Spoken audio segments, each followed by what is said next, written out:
Asubuhi tulisoma katika Warumi 3:23. Yule msomaji wangu niombe arudie tena fungu hilo. Warumi 3:23 inasema, kwa sababu wote wamefanya dhambi. Kwa sababu wote wamefanya dhambi. Kanisa wote wamefanya dhambi na kupungukiwa na utukufu wa Mungu. Na wamepungukiwa na uwezo wa kugusa nini? Wengine hamkuwepo asubuhi. Wamepungukiwa na uwezo wa kugusa nini? Taa. Na Mungu anataka taa ifanye nini? Taa iguswe. Lakini wanadamu wote wametenda dhambi. Na walitenda lini hiyo dhambi? Walitenda wakiwa ndani ya Adamu. Biblia inaeleza kwamba dhambi ilipoingia,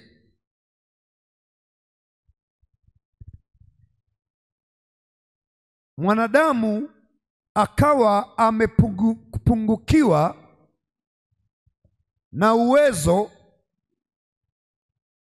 wa kuwa na utii mkamilifu ambao Mungu anauhitaji. Amepungukiwa. Kwa nini amepungukiwa? Why? Kitu gani alikuwa nacho kabla dhambi haijaingia kilichomwezesha kuigusa taa, kuyafanya mapenzi ya Mungu kwa ukamilifu, ambacho kimeondoka ndani yake? Wanaonifuatilia wapunge mkono hivi. Nini hicho sasa? Mungu alipowaumba viumbe wake aliwawekea upendo wake. Nimesema aliwawekea nini? Na upendo wa Mungu unaitwaje? Upendo wa Mungu unaitwaje? Upendo ambao Mungu aliuweka kwa viumbe wake kabla ya dhambi kuingia ni upendo wa agape. Utanielewa jioni ya leo. Nimesema utanielewa jioni ya. Kwa nini agape? Agape ndiyo upendo pekee usio na ubinafsi. Umenielewa? Narudia tena. Agape ndiyo upendo pekee usio na nini? Mkutano. Lakini pendo nyingine zote zina nini? Si mnazifahamu zile pendo zingine? Tuzitaje. Moja, phileo. Phileo ni upendo wa nini? Wa ndugu, wa kirafiki, si ndio? Jamani, huo si ni upendo? Philadelphia, phileo, upendo wa ndugu, si ndio? Upendo wa ndugu ni wa kibinafsi ama sio wa kibinafsi? Ni wa kibinafsi. Atakwambia, unajua huyu ni ndugu yangu kabisa, ni ndugu yangu kabisa. Alafu unapewa taarifa, unaambiwa anaumwa na yuko kule maeneo ya Nakuru. Si ndugu yako kabisa? Alafu wewe uko hapa Nairobi unafanya kazi yenye kulipwa mshahara wa milioni 1 ya Kenya kwa mwezi. Alafu yule ndugu yako anakwambia, ndugu yangu, sina mtu wa kuniuguza. Unaonaje ukiacha kazi huko Nairobi uje uniuguze mimi hapa nyumbani Nakuru? Halo? Lakini kazi yenyewe mshahara peke yake, acha yale marupurupu ya safari na vikao, mshahara peke yake milioni 1 ya Kenya. Swali, ninaacha kazi kwenda kukaa tu na ndugu yangu asubuhi mpaka jioni, nampulizia nzi wasimng'ate? Halo? Ninaweza kuacha hiyo? Kwa nini? Kwani simpendi? Nampenda, lakini upendo wa phileo una mipaka. Ni upendo wa kibinafsi. Halo, wanaonielewa waseme amina. Kwa hiyo Mungu alipomuumba mwanadamu asingemwekea vileo, maana ina mipaka ya ubinafsi. Nani hapa amekaa mke na mme karibu hapa? Hata wazee wa kanisa hiyo wameweka wake huko. Nani amekaa na mke wake hapa? Nyosheni mkono karibu hapa. Njoo na mama hapa, njoni hapa mbele. Kama yuko hapo uje naye hapa mbele. Njoni. Sasa baba, watu wa Kenyatta Hospital wamesema huyu mama ana shida mbili, ya moyo na ya ini. Hizi na wamepima, nasema moyo mzuri kabisa utakao mfanya aishi ni wa kwako. Mama, mbona unacheka? Humwamini huyu baba? Namwamini. Na tukimaliza tu mahubiri haya, ndio mzee amekuja na gari, anasema unatakiwa muende sasa wakakutoe moyo na ini lako ili ufe mama aishi. Wanasubiri majibu. Unataka kutoa huo moyo na ini au utamwombea tu Mungu afungue njia nyingine? Usijibu, nenda. Walionielewa nipungie mkono. Halo, upendo wa mke na mme unaitwa storge. Sawa? Lakini sina ninyi mnaona kabisa ni wa ubinafsi. Si hata hela unaona zinahesabiwa kwenye chumbani kule. Na kuna wakati anakwambia sina kabisa, kumbe zipo. Kwa hiyo Mungu asingemwekea mwanadamu upendo wa storge peke yake, maana ni wa ubinafsi. Wanaonielewa nipungie mkono. Upendo pekee ambao Mungu aliuweka kwa mwanadamu kabla ya dhambi unaitwa agape. Haleluya. Sifa ya agape, sifa kuu ya kwanza ya agape, sifa kuu ya kwanza ya agape. Hata ukielewa hii peke yake ukaenda nyumbani, sifa kuu ya kwanza ya agape ina uwezo wa kushika taa. Mmenielewa? Mmenielewa? Sifa kuu ya kwanza ya agape ina uwezo wa kutii sheria ya Mungu na utakatifu wake kwa ukamilifu wote. Na huyo mtoto amenisaidia nitoe tangazo. Ukiona kuna mahali umeelewa, ongea tu hata kama uko peke yako. Haleluya. Ukiona unaguswa, ongea tu. Sema tu amina pastor, hiyo nimeelewa. Narudia tena. Upendo pekee unaoweza kuyafanya mapenzi ya Mungu kwa ukamilifu wake wote unaitwa agape. Na dhambi ilipoingia, cha kwanza kilichotoweka kwa mwanadamu ni agape. Mmenielewa? Inayotakiwa ili kushika taa ni upendo gani? Na dhambi ilipoingia, cha kwanza kilichotoweka ni nini? Tumaini la mwanadamu liko wapi? Kama anachodaiwa hana uwezo wa kukitoa.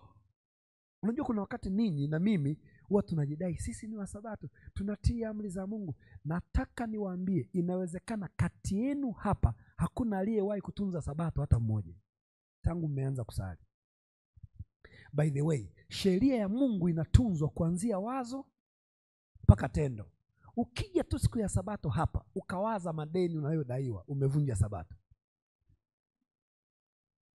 Ukija Sabato tu hapa ukawaza mpira, timu gani maarufu hapa Kenya? Hizo 2-3 mnazozijua, si ndio? Sijasema ukaenda kuangalia mpira. Nimesema ukafanya nini? Ukawaza kwamba hivi leo timu yangu itafungwa kweli au itafunga. Ukiwaza tu hiyo, umevunja nini? Sasa kati yenu niwaulize, nani amewahi kutunza Sabato hapa tangu azaliwe?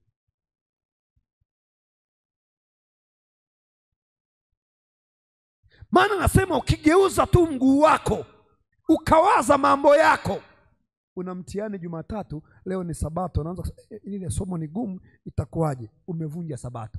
Na ngojeni niwasogelee vizuri zaidi mnielewe. Si unajua ukivunja ukiwaza, ukiwaza hivyo, si umevunja Sabato? Si unajua umezini pia.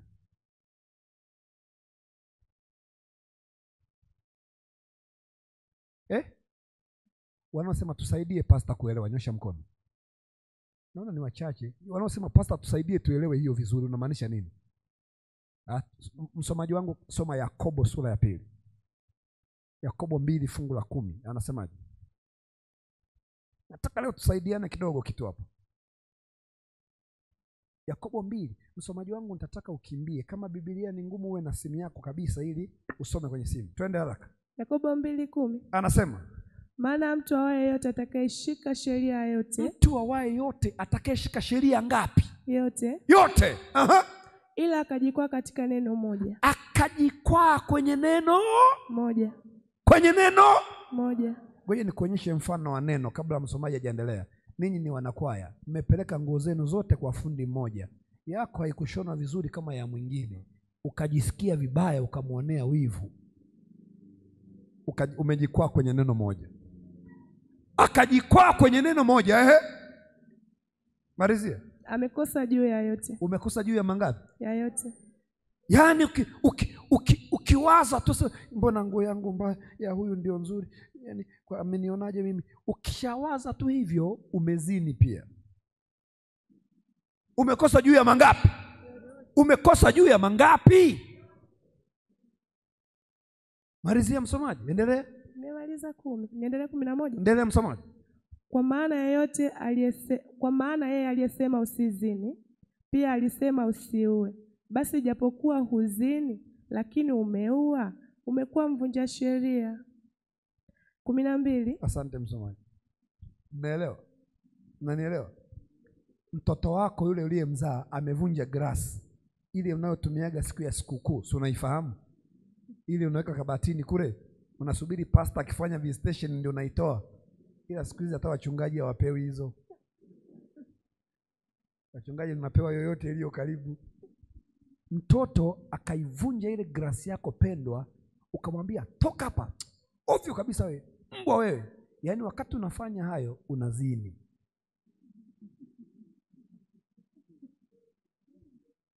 Kwa maana umekasirika, si ndio? Ukimchukia ndugu yako umemfanya nini? Umemuua, si ndio? Na ukiua unakosa juu ya mangapi? Wanaonielewa nipungie mkono. Hakuna mwanadamu awezaye kuigusa taa. Hakuna mwanadamu anayeweza kusimama mbele za Baba akasema ana uwezo wa kuigusa taa. That is the bad news in the great controversy. Kwamba dhambi ilipoingia ikaondoa agape, na kwa sababu agape imetoka, saa zote tunapojaribu kushika taa hatuwezi. Vikwazo vimetuzunguka kila kati. Hapo tu penye umekasirika, anasema mbona muda umeisha bado anahubiri? Si nimechelewa kupanda? Hapo tu penyewe unazini.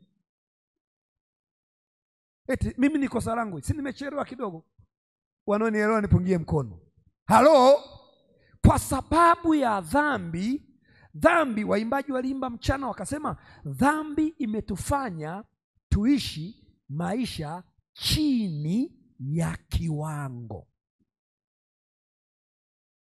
Kwa hiyo mimi nikisikia mtu anajisifia yeye ndio mwema, ndio nini, unamwangalia kisha unamhurumia, kwa maana hajui mbingu inamdai nini ili aitwe mwema. Hata nauna uchungaji wangu wala siwezi hata kujisifu chochote, kwa sababu hata na uchungaji wangu nikinyosha mkono bado sifikii taa. Kwa hiyo mwanadamu wakati akiwa na agape, ile agape tu yenyewe ni kugusa taa.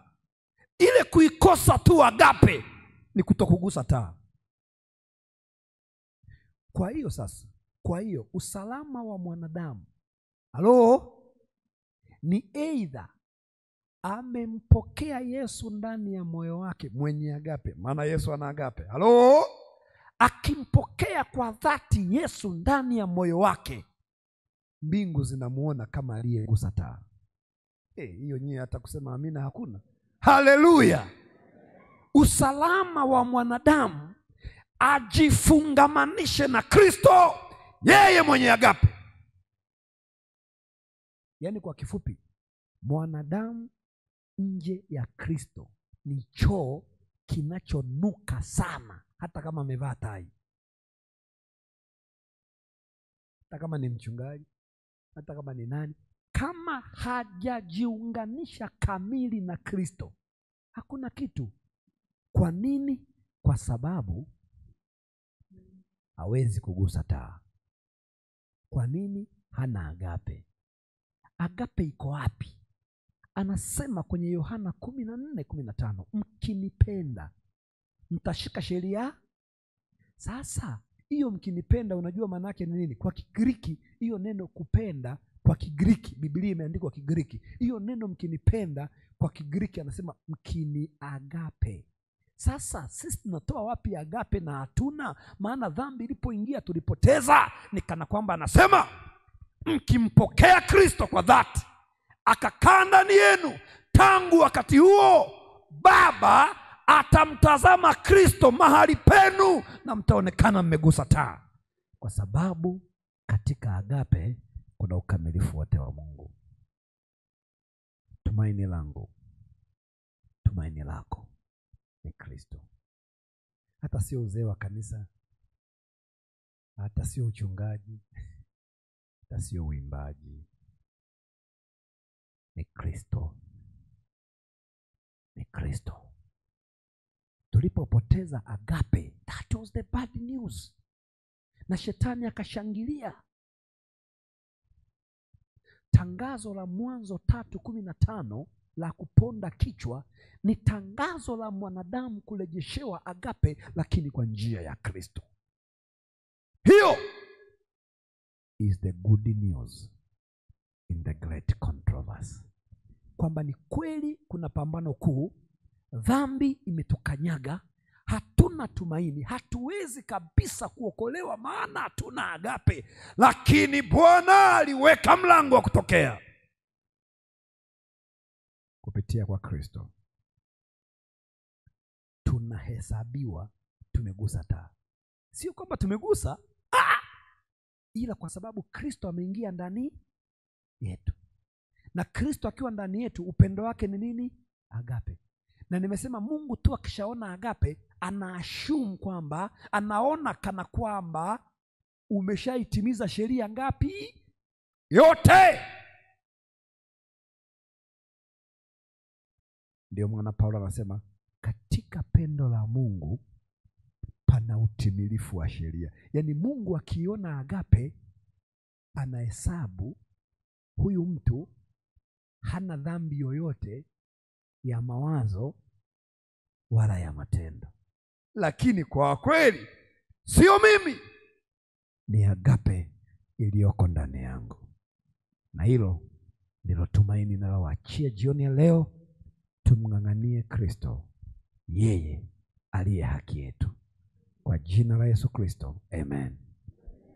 Jioni ya leo kiwa nasema Yesu nakuhitaji, uliye agape ukae moyoni mwangu. Nimegundua wewe tu ndio tumaini langu, siwezi chochote. Hata nikiwa nasoma lesoni mara 10 kwa siku siwezi chochote. Nahitaji pendo lako likae ndani yangu. Mimi ni wa kwanza. Ikiwa na wewe vile vile unasema hivyo, inua mkono wako juu. Simama pamoja na mimi.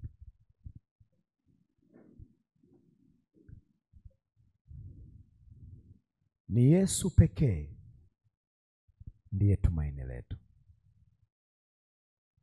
Wangapi wameuelewa huu ukweli wa jioni ya leo? Mungu awabariki sana. Ni ukweli mkubwa ya kwamba tu walemavu. Kwa nini? Hatuna ambacho Mungu anakitaka. lakini kupitia kwa Kristo mlango ulifunguliwa wazi na hakuna wa kuufunga. Ukiulizwa hiki ni nini, sema kwa ujasiri, good news in the great controversy. Ukiulizwa hiki ni nini, hiki ni nini sasa, waambie ni habari njema katikati ya pambano kuu.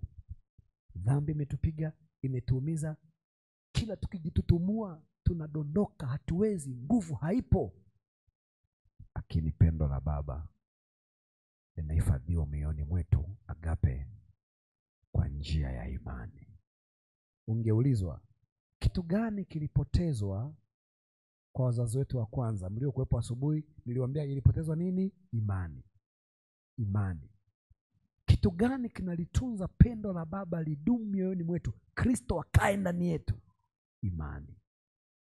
Imani. Keep your faith. Ni katika hiyo tuko salama. Niwe mimi, awe mtume Paulo, awe mtume Petro, wawe wale kina John Hasi waliochomwa na kufa moto, kitakachowafanya tu wapokelewe mbele za Baba ni imani yao kwenye hiyo agape ndani yao, na Baba atawatazama kama wamegusa taa. Wakiulizwa tupeni ujanja, mligusaje taa? Watasema no, hatukumbuki chochote. Tunakumbuka kitu kimoja tu, tuliambiwa tumepungukiwa na utukufu wa Mungu. Yule mchungaji akatuambia tumaini letu lote ni katika Kristo, na tunaliacha hapo katika masaa haya tena. Miguuni pake Yesu, maneno yake tamu, pahali palipo heri, pahali palipo heri, niwepo kila saa, niwepo kila siku, miguuni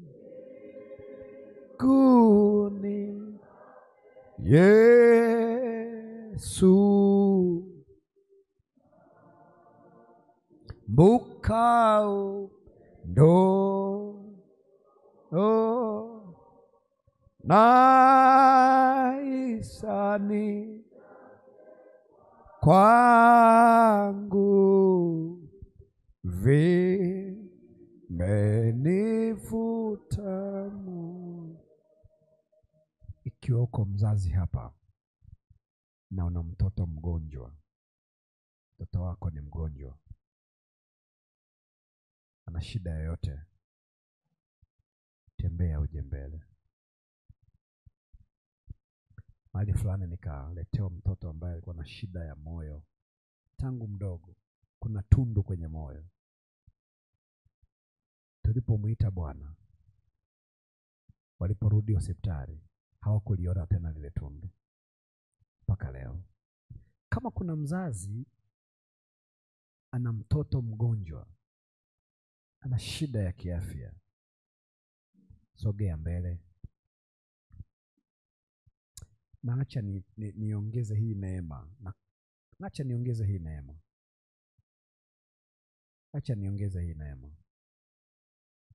Kama una rafiki yako na ufahamu mtoto wake ni mgonjwa, kwa niaba yake, kwa imani, tembea pia uje mbele. Sogeni hapa mbele.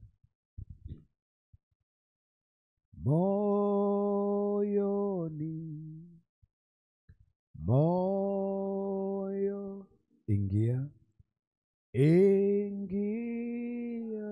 moyo. Sogeni hapa kwenye ngazi, njooni kabisa, wala msiogope. Hata huku juu njooni. Yule mpiga kinanda wa kanisa yuko wapi? Leo hata nimetoa ruhusa ya kuja huku ili tuwe na a clear separation.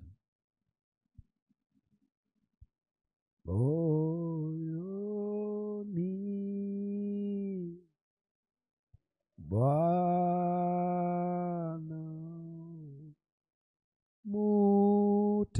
nitazame Mwokozi usoni zuri. Mambo ya dunia, mambo ya dunia hugeuka uso wake tuke. Kuna kitu adui amekuaminisha, nataka nikusaidie. Tunapoomba kwa ajili ya hawa kanisa zima, tukiomba kwa ajili ya kundi hili, Mungu atajibu swala lako la uchumi unaloliwaza moyoni. Mungu atashughulikia ndoa yako unayowaza moyoni na mzigo mwingine wote. Kwa hiyo tunapomlilia Mungu kwa ajili ya kitu kimoja, haimaanishi Mungu hajui mahitaji yetu. Shughulika na hili lililoko mbele, halafu kimoyomoyo tusema Bwana, yale ya kwangu shughulika nayo, na Mungu mwaminifu atakutendea kwa fadhili. Tuombe. Baba, kanisa lote jioni ya leo, tusamehe dhambi zetu, tufanye kuwa wapya. Tumeungana kwa ajili ya ombi maalum kwa wazazi wenye watoto wagonjwa, wana shida za kiafya, labda majibu ya madaktari yamefikia mwisho ama hawajakwenda hospitali, lakini kanisa lote tumeungana kuwaombea watoto hawa. Sikia kutoka mbinguni, sikia vilio vya kanisa hili, fungua milango iliyofungwa. Na unaposhughulika na wazazi hawa na watoto hawa kupona kwa uwezo wako, yale mahitaji yetu unayoyajua Bwana, usomaye mioyo, ukashughulike nayo kwa utukufu wa jina lako.